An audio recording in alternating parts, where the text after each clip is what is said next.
Welcome, everybody, to episode number 5 of the Hockey Toolkit. I am Trevor DeCarlo. I'm Andrew Trimble. Technical difficulties to start. It's all good. Yeah, we're still working the kinks out here. We're not professionals, but this I should let the viewers at home know I'm recording from a 9-year-old's desk. I'm in my daughter's bedroom. It's the only quiet place in the house right now. Fair enough. What's going on? It's a little loud there. No, we just have I actually have a new billet living with us, and he's he's got the downstairs where I normally have my office, so he has the room next to that, and then the office. So I didn't want to bug him if he's trying to get some rest, and he's watching. I think he's watching football in the room downstairs. So that might be a slow internet connection because he's watching that live game, but whatever. Oh, he's a good kid. The perks of being a billet, but So how you been? How's hockey going? How's life? Good. Our EHL Premier Team won all 4 games last weekend. They started off really strong. Took all 4. Our EHL team had the weekend off. They have a showcase this coming Tuesday, so we got that going on. And then my son, he had a game today, so I took him down to East Boston. We stopped at the Bunker Hill Monument. He's never seen that. I've never seen that before. And then his team lost to the Middlesex Icemen, right next to Logan Airport. So, but he played well. He tried really hard, and that's all that counts. He had a smile on his face when it was over. So, how about yourself, Trevor? Actually, just got back from long weekend in St. Louis. Even though I say it's long, it was just a lot of hockey. I think we played 4 games in basically within less than 72 hours. So, wow. Just with how our schedule set up, but team didn't, results wise, we didn't do too well, but outside of that, it's just continuing to learn, just continuing to push them around, not push them around, but push them to get better and just learning lessons. And so that's kind of where we're at. We're almost at we got winter break coming up here within another week and a half, so we'll be taking I think we got 2 games this weekend, and then we got a couple weeks break, which is good for everybody. Kind of refresh, recharge, and we basically hit almost the last leg of the marathon here. So once kids get back after that Christmas break, you take like a week off for Christmas. It feels like you're that stretch run, right, ready for the playoffs, and that's always kind of the fun time of the year. So and usually, like, you kind of figure out, and we're going to talk about that later in terms of leadership, but the core of the team is in place after Christmas. If the kids can make it to Christmas and they're committed and still engaged, and you can really find out January 1, who are your guys who want to be there for the right reasons and who are ready to go. So that's always been kind of the most fun part of the season for me, for sure. Yeah, definitely. And the cool part was, especially this weekend, we were down, so we're in St. Louis. 3 kids that I coached when they were younger. I used to do lessons with them and stuff. They were playing for the NA3 Peoria Mustangs, so I got to watch them play a little bit, and I hadn't seen them in like 3-4 years. So that was kind of cool, kind of just going back and just seeing how they've grown and all that stuff, and a little bit of memory lane, but also I'm like, damn, I'm getting old now, and I'm only 33, but holy cow, like these guys are. Now the kids that I started off coaching are now playing juniors. Like, wow, that hits you in the face. Well, it's funny. So we have a kid. Like I said, I have a billet living with us, and I'm not going to disclose his birth year just yet. But we're talking about, he's a New York State kid, and he wants to go to a SUNYAC school. So we went back and forth with just some different SUNYAC schools that are available. And I said, I went to Buffalo State. It's in the SUNYAC, and I said, when I went there, the rink was brand new. It's still a great rink. I went there a couple of years ago, and it's it's in really great shape, and it's a great facility. And then I was thinking about it, and I was done at Buff State before this kid was even born. So I was like, oh shit. Oh, that's interesting, Yeah. So it's not a new rink to him. There's not a new rink at all. It's an old barn. It's a relic. It might as well be the auditorium over the old the Buffalo Odd. Now, how far for you? How you said you were out in East Boston. How, again, on the East Coast there, it seems like everything is like, to me, being in Chicago, trying to get to Madison or trying to get to Detroit. It's like 4 or 5 hours, drives. But it seems for you guys, like out on the East Coast, it's like almost like you could hit everything like within an hour, depending on where you're going, or an hour and a half. So how far was from you? And you're in New Hampshire. How far is that? Well, where I am in New Hampshire, we're like in the central part of the state, but Barron plays on the Seacoast Spartans. He's got a great team down there, and he's got a really great coach, Coach Derek, who does an awesome job. And so that's closer to Boston than where I am. We're about an hour 15 from Exeter, New Hampshire, but Exeter to Boston is about 45 minutes. So we had the longest travel to get there for the game, where everybody else was kind of more localized to that place. But still, getting through that Logan Airport, Sumner Tunnel, Williams Tunnel, all that stuff, it's like you could be in traffic for forever. It's awful.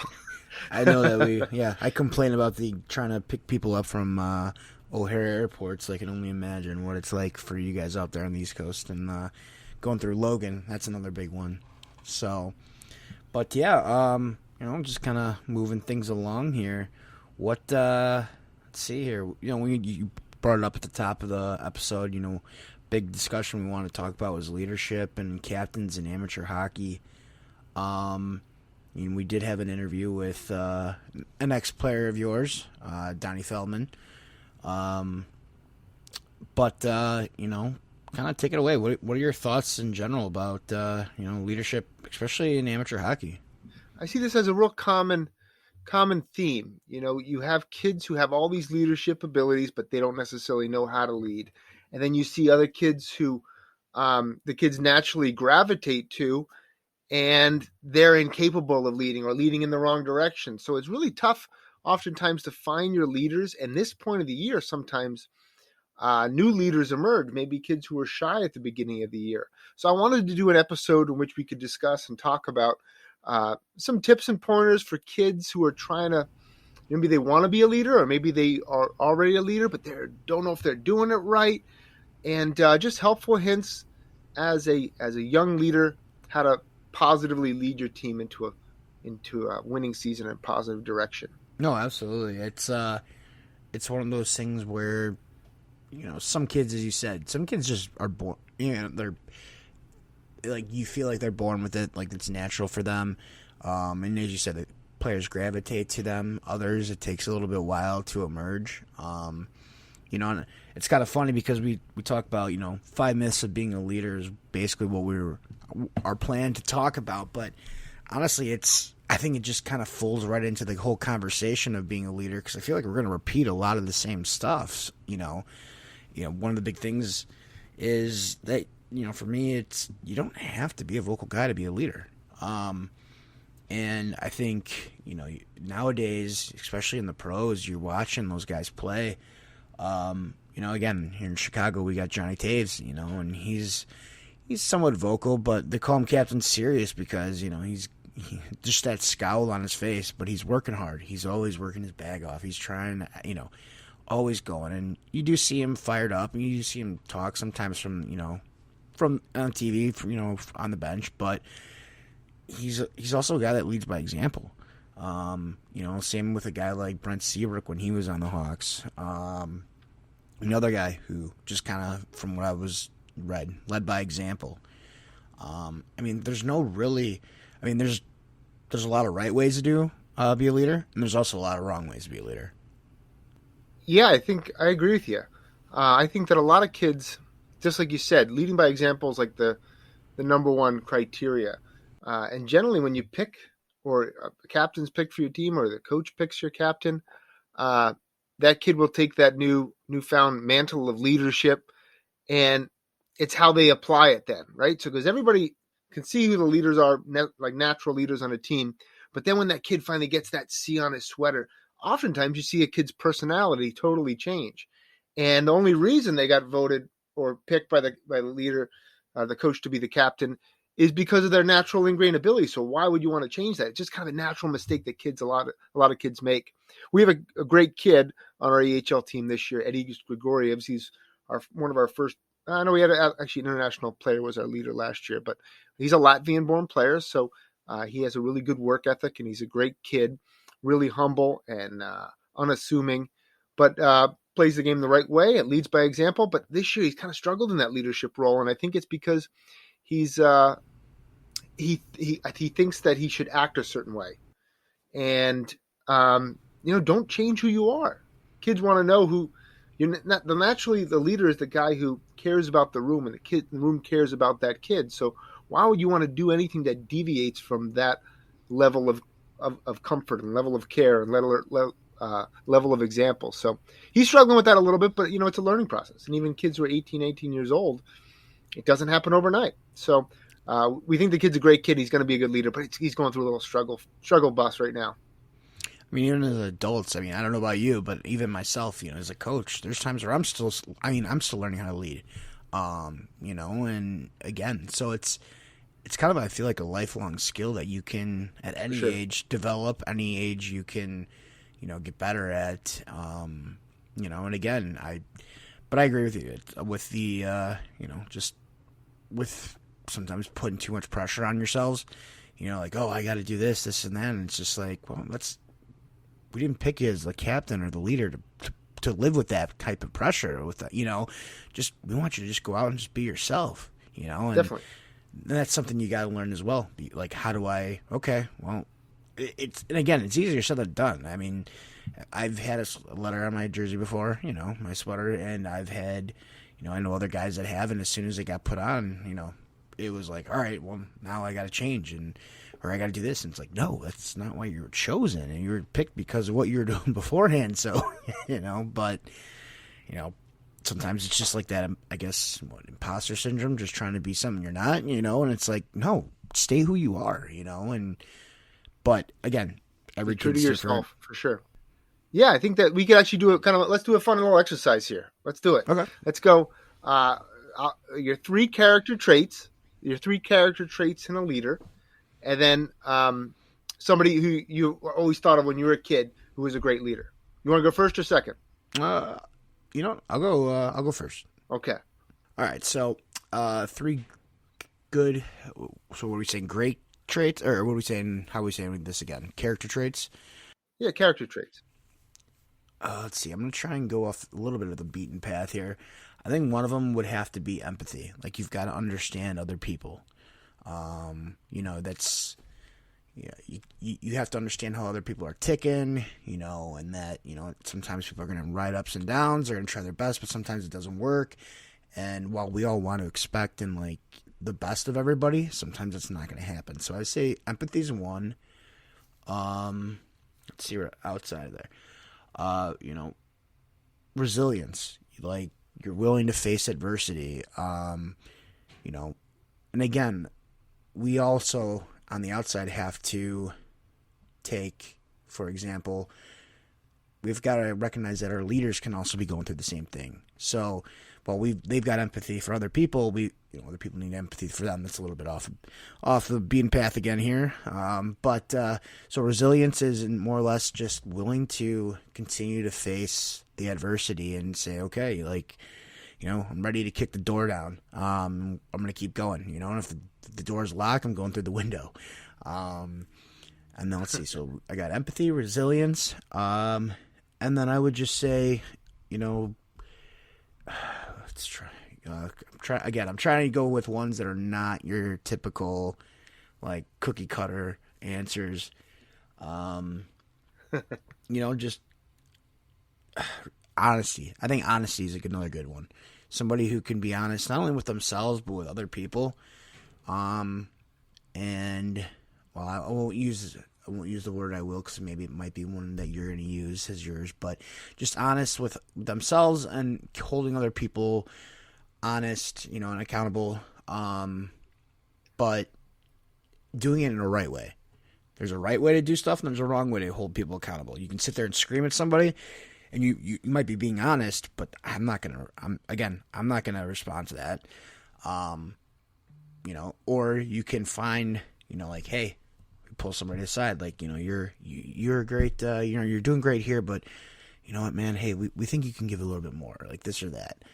In the game of hockey myself, who I looked up to as good leaders. I'm trying to think here. We had, Player wise, I'd probably say that I played with. We had one, I think my junior year of high school, a kid named Sean Gore. He was basically one of those, like, when he said something, you listened. But he didn't talk a whole lot. He went out and, did it with his own play. Would I say now, like, a good leader away from the rink? I would probably say my old boss, a guy named Randy Jordan, the old hockey director, because he just gave this type of, like, he had this aura around him where everybody gravitated to him, and he was always happy to see you, and he would give you as much, like, care and compassion. And like I said, like, they're able to show that type of, hey, like, how's everything going? How are you doing? Like, you can do this. You're doing a hell of a job. And I might not even be doing a hell of a job, but he would tell me, like, hey, you're doing the best you can, this and that, and, like, you loved being. It's a guy you love being around. So I would say that would be my three answers, and my two people, both that I played with or I've worked under. How about yourself? Those are great. And I agree with every single one of those. Those are awesome. I think the three that I would go with, number one is relatability. Number one, you got to be able to relate with everybody in that room. You don't be best friends with everybody. That's not natural, but you have to know where that person's coming from, be able to get on the same level as those people. You shouldn't be ever putting yourself above, or rookies get pucks, or veterans get first seats on the bus, whatever it may be. You have to relate to everybody, and sometimes that means taking a back seat to some people, or humbling yourself to pick up the pucks or bring out the waters. You got to be part of the team, not above the team. Number two, I would say commitment. Like, you can't have the guy who has his foot out the door. You got to have the guy who's ingrained, committed, wants to be there, and then wants to get people on with him. I think Marv Levy said that a real leader doesn't get people to follow them. He gets people to join them. So, like, if you're driving in the car, people want to drive in your car. Right. You're getting people to join you. You're committed. And then last one would be competitiveness. I think that's a pretty obvious one. But if you have an uncompetitive captain, you're probably going to have an uncompetitive team. And you got to have a competitive kid who leads by example, as you mentioned earlier, is willing to do everything that he asks of everybody else, and then sets a standard of effort and work ethic. I think those are really, really important. And then in terms of, like, the captain, when I was a kid, we had Scott Stevens in New Jersey, and there's nobody more competitive than that guy. He'd go through a brick wall, or turn you into a brick wall if he had an opportunity, and he set the standard, they said, in practice all the time. But then I think it brings up a great segue for us, because I think the kid we're going to have on next in our interview segment is Donnie Feldman. He's the captain of Arcadia University. It's an NCAA Division III school. He was the captain of our New England Wolves team that in 2021 was, I think, the strongest team in the EHL that year, but he got injured right before the playoffs, and we lost in the first round of the playoffs. Then he committed to Arcadia, and by the end of his freshman season, he was already being looked at as the captain of that team.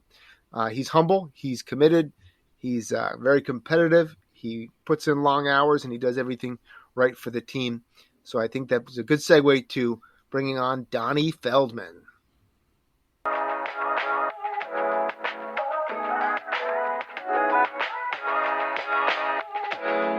All right, this is our Donnie Feldman interview. Welcome to the podcast, Donnie. Donnie's the captain at Arcadia University. He's a sophomore there. He played for the New England Wolves for a year and a half before arriving at Arcadia, and he's one of the youngest captains in all of college hockey. So welcome to the podcast, Donnie. Thanks for having me. Happy to be here. We wanted to get your thoughts and your perspectives on the role of a captain. You've experienced being a captain at the junior level, now at the college level. So what is your experience as being a captain, and particularly a younger captain on a roster? Yeah, anywhere you go, like the captain tends to have a little more weight on his shoulders, just being like, some people look at him or her as the heartbeat of the team. But yeah, it's a very humbling role, one that I don't take for granted. I'm grateful every day, and I'm just very proud that my peers respect me enough and to give me this role, and my coaches as well. And it's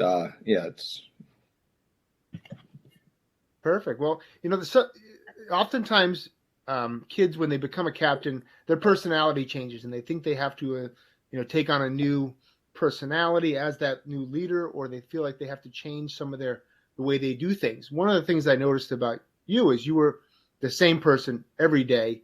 Your work ethic, your commitment, the way you interacted with people was always the same. What kind of advice could you give to a kid who's a new captain on a team, whether it be amateur, junior, college, whatever it may be, but what kind of, perspective and information could you give that young player? Yeah, I think personally, my thought process has always been, if you're selected for a role, that you're selected for a reason. There's no need to change who you are or how you act to fulfill this role you're trying to be in. I know, like, I have a good relationship with everyone I've played with. I don't think I could have a bad thing to say or about anyone I've played with, or vice versa with me. But yeah, if you're selected for that role for a reason, and if you're changing, you're just not being yourself and not being what your team needs. And that's the biggest thing. I've been told that from some people I look up to, and it's one of the biggest things that's gotten me to this point in my life.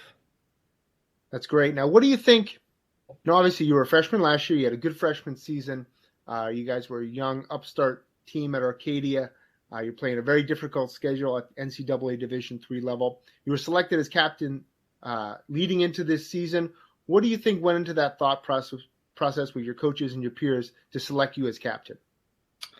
I think coming into a new program, it's always hard, and we were lucky.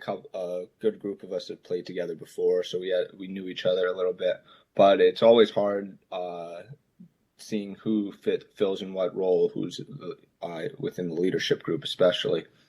We had a couple transfers. Obviously, like, those are the guys going to be looked up to a lot in the first season, especially in the first couple years.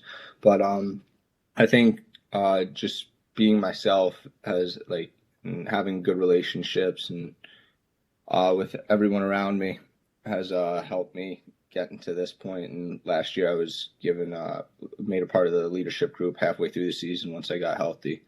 So just the confidence from the people, my other captains, the coaches, and the other players has helped a lot in getting to this point. That's great. Now, there's a lot of things that go into being a captain. There's a lot of there's a lot of pieces that go into being a good leader. And I always think that leaders are not necessarily born. I mean, some kids have those characteristics. Maybe they're more charismatic, or they might be better players, or whatever it may be. But a lot of those lessons are learned about how to be a captain. Who are some of your influences in becoming a leader? Who do people that you looked up to? I think on the professional level, I mean, you have so many guys you look up to. As a kid, in the hockey world, I always looked up to Sidney Crosby, a guy that is never really a bad light drawn to him.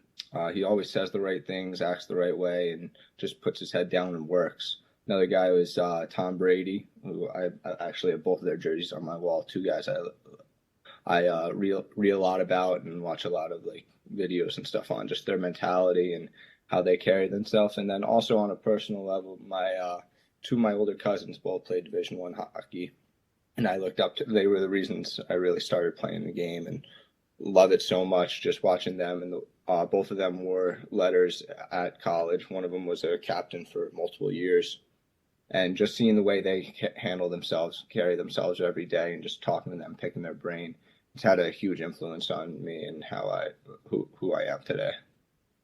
That's awesome. Leading into this interview, I actually spoke with Coach Kuhns, and he said, we were like, I'll just rattle off first name that rattles off your head. Who's the best captain we've had? And not to disparage any of the other captains we had, but it was a pretty no-brainer that Donnie was at the top of the list. And you you got injured leading into the playoffs with our 2021 team. We lost in the first round to Vermont that year. And a lot of it was, we had some injuries and we had some suspensions and things like that. You've come through some different injuries, both in your junior career and now your college career. How do you handle those injuries and still be a leader? Yeah, it's one of the hardest things to do. I've had to deal with, especially, but just trying not to do too much, but knowing that your role is still valuable. It's not going to be in the capacity that it would be if you were on the ice or on the field, wherever you are. But knowing what to say and when to say it and not overdoing it, because obviously I felt like I'm not playing, I'm not battling with them. Why should I have, what do I have to give? But from an outsider's perspective, it's almost like you have a coach's perspective. You're not out there, so you can see more, and guys will, if you're in that role, guys respect you, and guys will listen. So just doing as much as you can, but not overdoing it. That's great advice. I think sometimes guys feel like when they're up in the stands now, they have to be more of a cheerleader, and that's not what the team needs. The team needs that consistency and that leading by example, and then they need you to get healthy and get back in that lineup as soon as you can. Last thing for me before we go to Trevor, congratulations. We put you on the Wolves Hall of Fame. I wanted to tell you that. Thank you. And what is one piece of advice that you could give a young player who maybe wants to be a captain or is thinking about being a captain or maybe is being looked upon as a captain? What's one piece of advice you could give a young player? The biggest piece of advice I would give is don't worry about it. Don't think about it as much. Be who you are. Act how you should act. Be the hardest worker always. And if you're looked on in that role and you're doing the right things, you're being true to yourself, things will fall into place. That's great advice. Great advice. Trevor, what do you have for Donnie? I mean, outside of the fact that you already asked all my questions that I had written down here, but no, I mean, I like that you said, that you've got your own personal, not only like your family members, 2 cousins you said that played, but also you've got, celebrity role models as well. You said Sidney Crosby. I think Jonathan Toews would have been a fine answer as well, but it's neither here nor there. But, again, coming in as a freshman, basically your freshman year, you were signed to the, an A right away, correct? No, I was given it the about halfway through the season, like at Christmas break. Okay. But I was injured through the beginning part. Okay, so how did that, if you don't mind me asking, how did that kind of come about? Because that's, again, as a freshman walking into a team that, and if you were injured, like how did that just, kind of run us down, how did that happen, Yeah, so it was, we got in and, sorry. Yeah, we got in and the season started going, and as I got more comfortable, like my relationships with other players and the coaches got very tight, and I was able to start being myself, which in the beginning of the season going to a new place, especially when there's 30 guys on the roster and you only know 2 of them going in, it's hard to see where you fit and how to, like, where you can be yourself. And everyone around me has just made me feel so much comfortable, very comfortable with to be myself. And about halfway through the season, I got back, I think around Thanksgiving, started playing a couple games, and then when we got back for Christmas break, Coach made an announcement that he was adding me to the leadership group, and that's what he said: just be yourself, and everyone respects you, and just keep working it. And yeah. So then after this, okay, that's fantastic. So coming into this season, did the captain, I'm assuming the captain from the previous season, he graduated? Yeah, some stuff happened. He's no longer able to be with us now. Okay. So he moved on. What was the process of being named then? I'm assuming you're just the single captain on the team, or is there 2? Yeah, right now there's just 1. Okay. So what was the process like for you then to go from being named an alternate halfway through your freshman year to now being named the the captain of the team right out of the gates of your sophomore year? Yeah, so he found out in the summer when the announcement was made towards the end of summer. And it was a very humbling experience. Wasn't really expecting it too much, but my coach just basically brought me in the office, and we knew that the other kid was leaving, unfortunately. And he said he just informed me, and big shoes to fill, but it was pretty. He said for my other players, it was pretty telling that I should be in the role. So just keep being myself, and we start building in the right direction after a tough season last year. Oh, I mean, that's great. And I do like that, you resonate. You said it many times here. Just be yourself, and I think that that's important, because if everybody can read pretty much in a locker room, especially when you're with each other for 6-7 months of the year, that if you're an imposter, they're going to figure it out pretty quick. So yeah, that's kudos to you, man. I mean, that's awesome that you got all of that in such a short amount of time. Thank you. Appreciate it. But that's all I got, Coach Trims. What do you got? Well, congratulations, Donnie. And, you're one of the most memorable players you've had in the Wolves uniform in the last couple of years. And we're excited to see where you're going in your career and where Arcadia is headed. So congratulations. Keep up the good work, and happy holidays, my friend. Absolutely. Happy holidays. Thank you, guys. Thank you. All right. Thanks for coming on.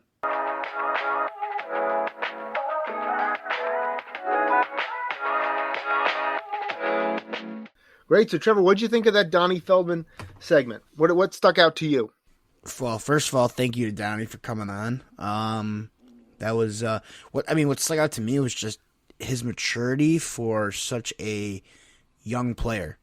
Again, we're talking about a kid who, while yes, he's the sophomore age for a kid coming out of junior hockey. Just again the level of maturity that he had. And now he's the captain as a sophomore. That's huge. So I was very impressed with that.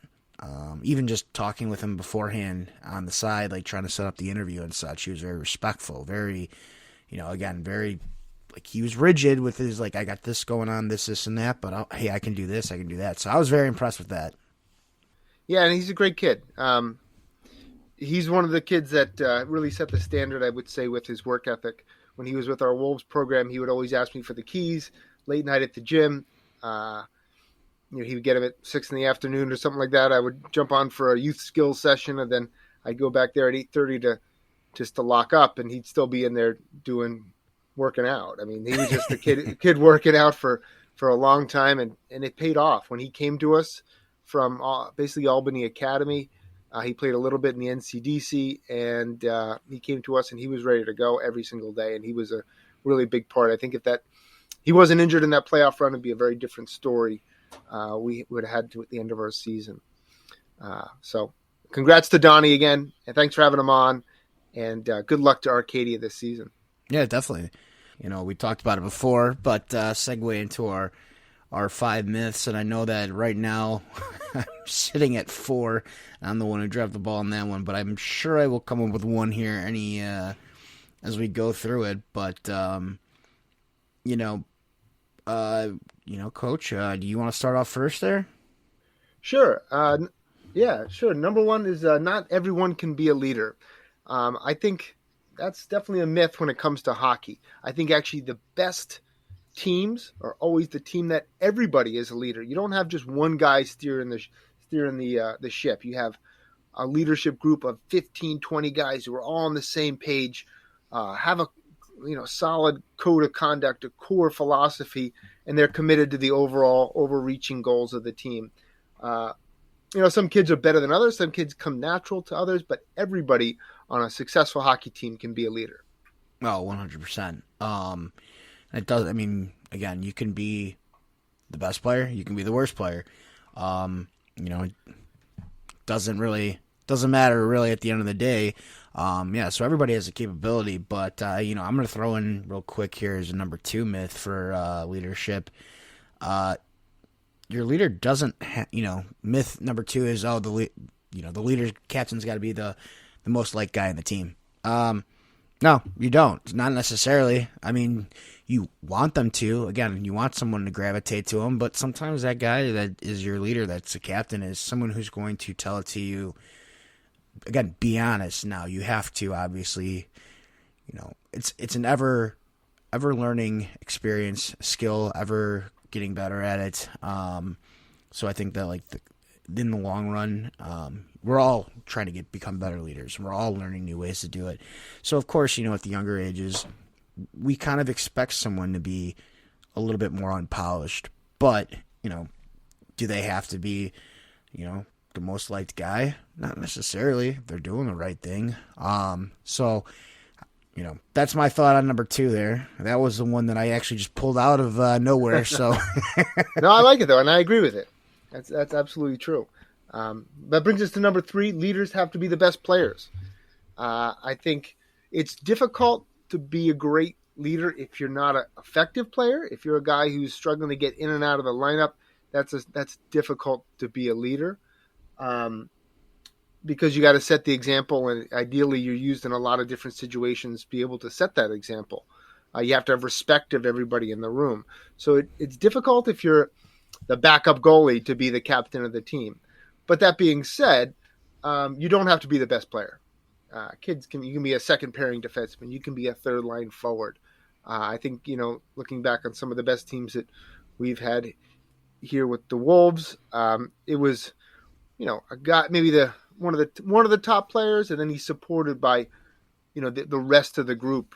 Guys who wearing A's are part of that group that can set the example. I think of Jamie Langenbrunner. He was a great captain for the Devils and other teams, and he was a third line guy who played the right way for sure. You talk about Jonathan Toews. You can use him up and down the lineup. Early in his career, he was a pretty prolific scorer, but now it's a little bit different, and he still gets the same respect in that room, I'm sure. Oh, definitely. And, I remember, because again, growing up as a kid, I always thought, every team's best players getting the C. You see Yager's got it. You see, Lemieux's got it. You see Gretzky's got it. But then you look and you go, you see Eric Witt's got it. And, Eric Witt, the defenseman on the Capitals, who was probably, okay, he played some steady minutes, but he was not their most talented or best player. So that was one thing that I learned, because then I remember as a kid, I remember asking, my uncle, hey, why is he the captain? He's like, well, that's who the team picked. He's the leader. He's doing something right. And I was like, oh, I guess it doesn't have to be the best player or in the top, 5 on the team. But, and I'm trying to even think nowadays, who are some of the guys that are captains that are not necessarily, the best players. But, yeah, John Toews, you can put him up and down the lineup. And now, he's just got that. He's been around for so long now, it feels like, he's got that. But, so, again, I agree that they don't have to be the best player. And, if they are, great. That's just another thing. But I do agree that if the player's, a kid that's coming in and out of the lineup, but that doesn't mean you can't be a leader. You can't be part of that. You can be at least part of that leadership group. Right. You can definitely earn your way into that lineup by getting respect to that room. So although you might be like that guy who's 13th forward, if you have those leadership characteristics and they want you on the bench, maybe now all of a sudden you're the 12th and 11th or 11th forward. So, and if you're working hard and you're trying to earn your way up, people see that.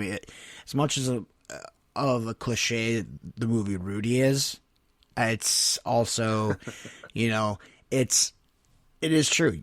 People notice the guys working hard, and especially at those higher levels where, they might, at the younger levels where guys are kind of not even younger, but some of the less more mature levels, oh, he's just being a tryhard.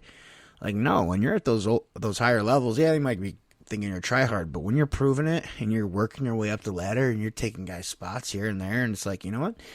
He's got to be doing something right if he's getting this, he's getting better. Because I'm a believer that if you're working harder than somebody else and someone else is just going status quo, eventually you're going to pass them. Most likely, again.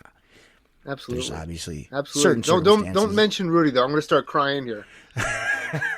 Yeah. Sorry, I'm welling up thinking about it. All right, so my he could have my jersey too, Coach.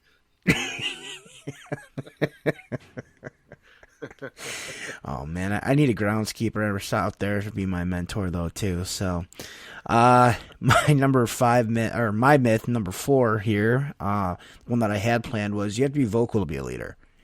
And again, we've already mentioned it before. You don't have to be the most rah guy. You know, everybody thinks like, oh, captains, oh, they're cheerleaders, or they've got something to say after everything, or this and that. And it's like, there's a reason why they call it like leading by example, and that's because you're going out and you're doing it with your actions. You don't have to say things. Yeah, sure, it's great to be able to sit here and, you know, have a guy who's a leader. You know, and we talked about before, not the best player. You know, I'm using a different sport here, but my Chicago Cubs, you know, when they won the World Series, it was Jason Hayward who was sitting there giving the speech during the rain delay. And not a bad player, wasn't the best player, and he didn't end up panning out to be the best player, but, you know, that's a story for another time and probably another sport podcast. But, you know, again, he's, you know, there's a guy who, you know, he went in there and, yeah, he was vocal at that point, but, you know, you don't always have to be that vocal guy. You don't have to be the cheerleader. You don't have to be, you know, again, you can go out and just lead by example and keep your mouth shut. And I think some of the best leaders out there are the ones where they're going out and they're, you know, just putting their nose to the grindstone, you know, all the cliches that you can come up with, but it's true. Again, totally. Especially they're older players, you look up to them, you know, and especially with you in the junior level, you know, when you've got a rookie or coming into it and you've got a guy who's been there for 3 years or he's getting ready to, you know, this is his final year, his age out year, they're going to be looking up to him. And, you know, and if he doesn't have to be talking, he can just be the guy who he's going out and he's showing up. He's on time every day. He's, you know, the first one in every drill. He's pushing himself. He's, you know, almost to the point where he's thrown up in skates. You don't have to be that guy, but it's always good. But, you know what I mean? So, again, I don't think you have to be vocal to be the most vocal guy. I think it does help. I mean, obviously, communication. I think that was the one that I was saving for earlier, that when we were talking about top characteristics, I was like, all right, maybe I'll see if that was the one. That was the one I was waiting to see if you were going to use. But, you know, communication's important, so you got to talk a little bit. But I think that you hit the vocal one right on the bat. It's actions over words all the time. And then also with that, I think that a lot of kids have to be careful of not changing their voice. You know, if you weren't the most vocal guy on the bench prior to being captain, and then you're chosen as captain, don't all of a sudden become the most vocal guy now, because that's not your characteristics. You got to stay true to yourself. And if you're all of a sudden now just like, you know, acting like a cheerleader, then they're going to be like, "What? Who's this guy? He wasn't here all season." So don't change who you are. Stay true to yourself and lead by example. Those are the best. That brings us to the fifth myth. Leaders are born. I don't think that you're going to find a leader in the genetic code. I think it's probably somewhere in the it's somewhere in who your role models are when you're growing up, your expectations and your family, but then also like things you've learned along the way from other coaches and other kids. Maybe you are naturally a charismatic kid and kids gravitate to you. You make friends easily, and then you combine that with a good natural work ethic and you learn from your parents. That's probably the characteristics for a good kid who could probably be a leader someday. What do you think, Trevor? No, it's, again, you hit the nail on the head. Again, as I've said before, it's it's a lifelong skill that you're always developing. You're always working on,